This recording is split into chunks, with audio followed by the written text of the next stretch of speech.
Welcome to AP Podcast 15.4b.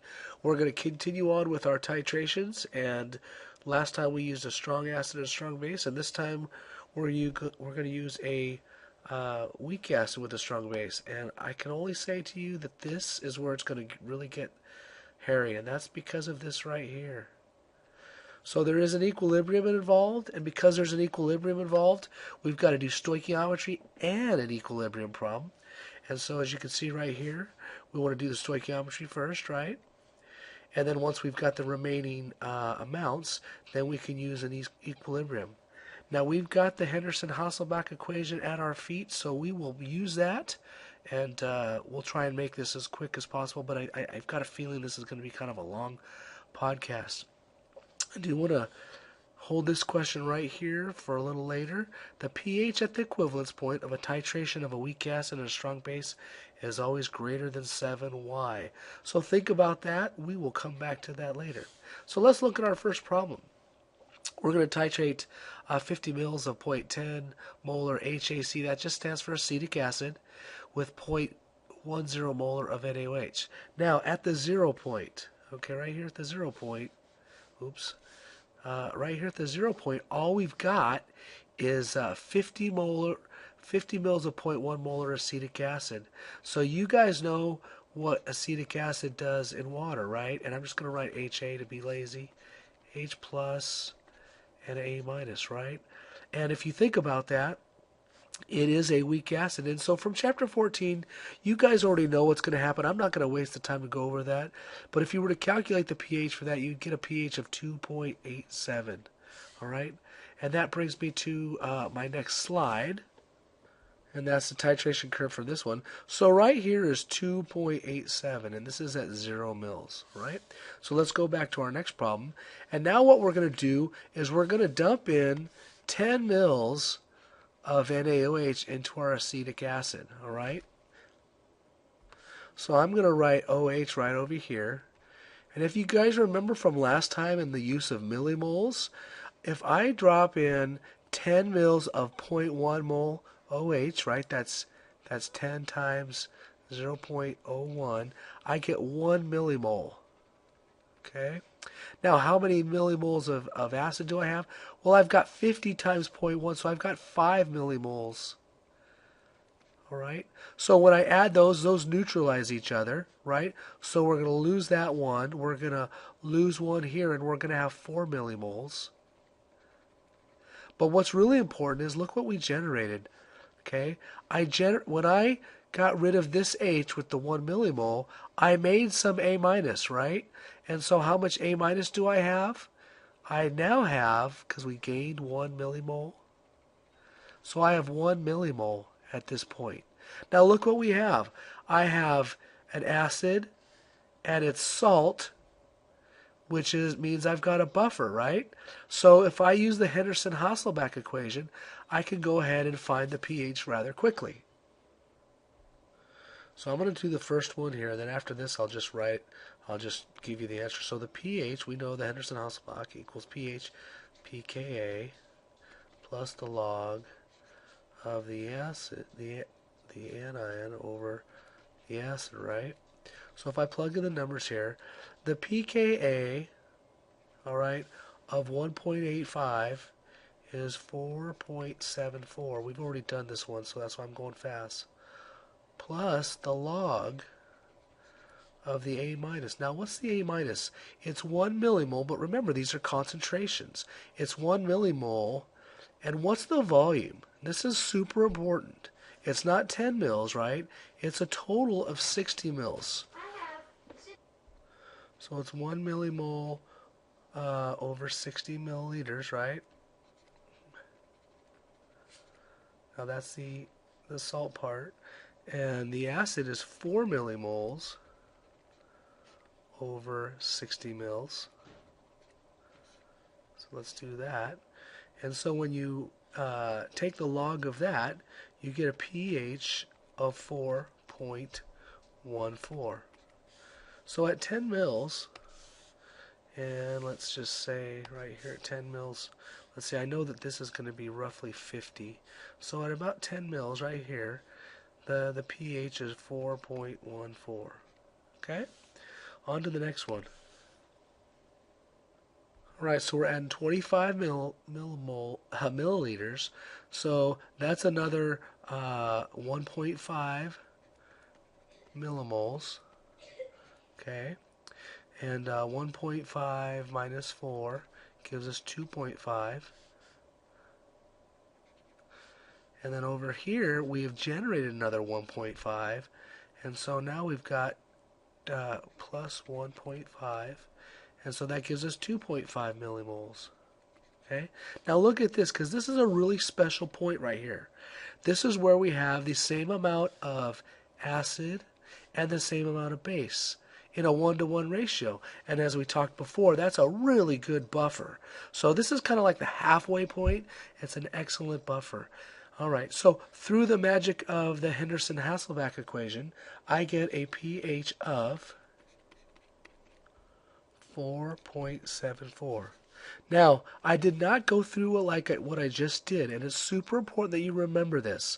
When I'm calculating my A concentration and my HA, for example, it would be 2.5 millimoles over, and don't forget the total volume, 75 milliliters. I cannot stress this enough, all right? So often, this is the thing that causes people to get this problem wrong. You've got to remember that the volume is additive, and you've got to add to it. All right, so if I go to my screen, so here we are at 25, and right about there, we get a 4.74, okay? This point right here, 25, all right? So now on to the next one. So at 40 mils, I'm adding another 1.5 moles of this acid. That subtracting from that gives us 1 millimole. And then plus 1.5 gives us 4 millimoles. Okay, and then again through the magic of the Henderson-Hasselbalch, I've got a pH of 5.35. Put that over here. Okay, so at 40, which is somewhere around here, got 5.35. You can see it's going up, but not very much, because we've got that buffer scenario.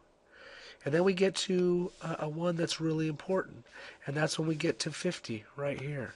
Okay, at 50, I'm adding one more, I'm subtracting one more mole, right? So I've got 0 of my acid, now I've got 5 millimoles of my anion, all right? And that's an important point. All right, so now this is a really important point. I'm going to go to another slide here. The reason this is an important point is because I have the acetate, and I'm going to add it to some water, right? Now, from chapter 14, this makes you realize, and don't forget this is equilibrium, oh my goodness, that's going to grab onto an H, and I'm just going to write HA to save time, plus some OH. So we know that anion is really a base, right? So now, to make this even more challenging, we have a KB problem. And so we've got to work out that. All right, so remember the KB equals the KW times the KA, right? And we know the KA. So 1 times 10 to the negative 14th divided by 1.8 times 10 to the negative 5th. All right, and that's going to give me a number that is 5.6 times 10 to the negative 10th. Right, so that's my KB. So now I just do my, I can set up my problem a couple different ways. The simplest being 5.6 times 10 to minus 10th equals x squared. You guys are all familiar with this. Divided by 0.050 minus x, right? And we know that this little x is small. And then, I better mention something. Again, why is this number so small? Think about it. I've got 5 millimoles, right, in 100 milliliters. And again, I know I've stressed this a number of times. I can't stress it enough. You've got to make sure you pay attention to that total volume. All right, so then when I work that out, I get a value of x equaling 5.3 times 10 to the minus 6. Okay, and again, what's the important thing?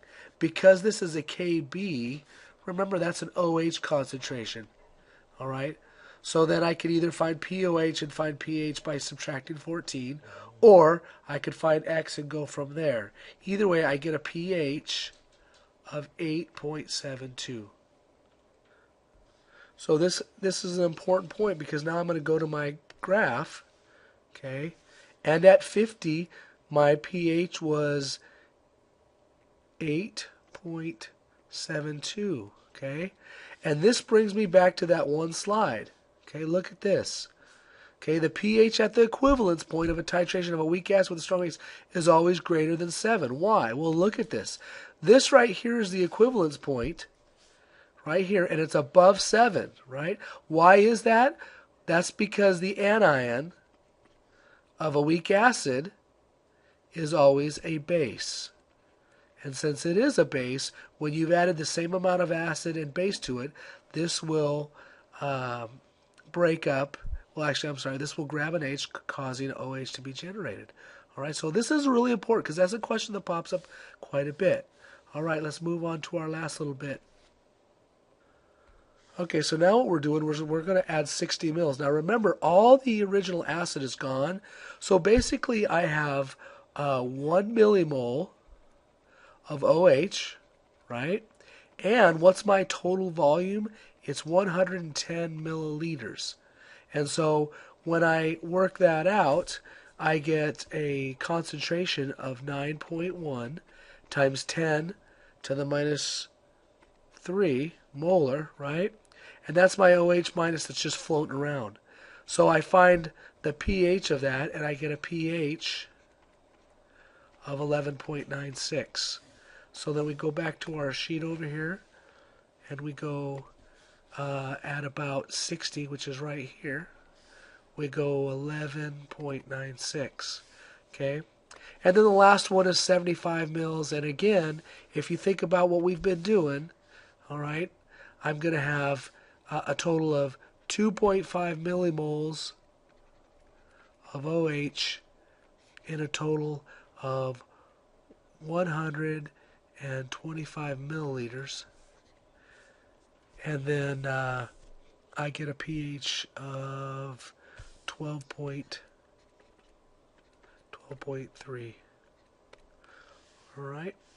And so over here, so at 75, I get 12.3. So there you have it. A weak acid with a strong base. Very technical problem. The great thing about it is there's so much chemistry involved. You got to think about it. You've got weak acid equilibrium first, then you've got some stoichiometry, then you've got a buffer problem for a while, then you've got a weak base problem, then you've got a strong base problem. I mean, you get everything you could possibly want in one problem. So with that, I'll leave you. We'll talk about it if you have any questions, and don't worry, we're going to practice some of these to make sure we get it down. See you.